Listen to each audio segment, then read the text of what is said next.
Joint wheel ఎక్కితే ఏడెక్కినామో ఆడనే వచ్చి ఆగినట్టు. ఇగో ఏ పార్టీకి హ్యాండ్ ఇచ్చి ఇంకో పార్టీకి హ్యాండ్ పట్టుకున్నారో ఆ పార్టీకే మళ్ళా హ్యాండ్ ఇచ్చి పాత పార్టీతోటే షేక్ హ్యాండ్ ఇచ్చిండు ఈ గద్వాల ఎమ్మెల్యే అన్న. ఏందో సమజగాలే కదా. అయితే చూడురి సంగతి. క్షివరమైతే గాని ఇవరం బోధపడదన్నట్టు నెల తిరగక ముందే గద్వాల ఎమ్మెల్యే బల్లకృష్ణ మోహన్ అన్నకు దిమ్మ తిరిగి బొమ్మ కనిపించిందా ఎట్లా? కార్ పార్టీలకు వెళ్ళి కాంగ్రెస్ హ్యాండ్ పట్టుకొని పట్టుమని నెలన్నా కాలేదు, అప్పుడే మళ్ళీ కార్ పార్టీలకు వచ్చి అన్నా అని మళ్ళీ వచ్చినా అని అంటున్నాడు. ఈ బండ్లన్న మొదలు పార్టీ మారుతున్నప్పుడే పెద్ద దుమారం అయింది. అక్కడ లోకల్ కాంగ్రెస్ వాళ్ళు బగ్గుమన్నారు.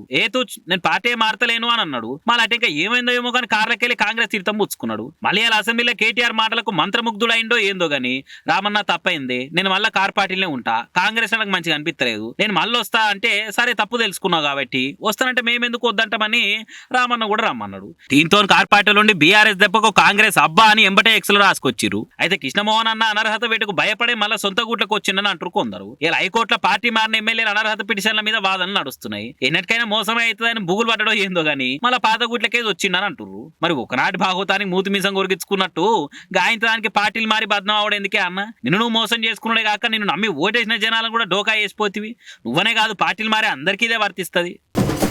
తెలంగాణ అసెంబ్లీ మీటింగులు చూస్తుంటే వేరే రాష్ట్ర పోలు చూసి నేర్చుకోవాలి అనేటట్టున్నాయి కదా. నిన్న తెల్లారంగా 3:30 దాకా అసెంబ్లీ మీటింగ్లు నడిచినాయి. ప్రతిపక్ష లీడర్లు సమస్యల మీద గలమెత్తిండ్రు. దానికి తగ్గట్టు అధికార పార్టీ మంత్రులు కూడా ఓపికగా జవాబులు చెప్పిండ్రు.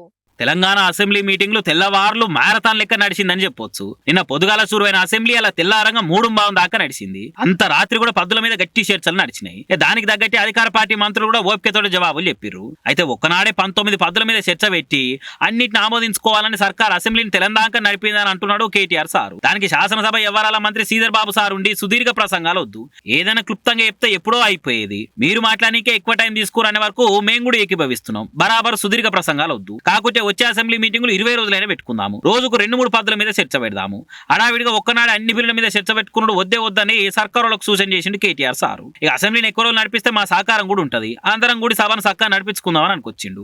మర్యాద ఇచ్చిపుచ్చుకున్నట్టే గిట్లు ఉంటది.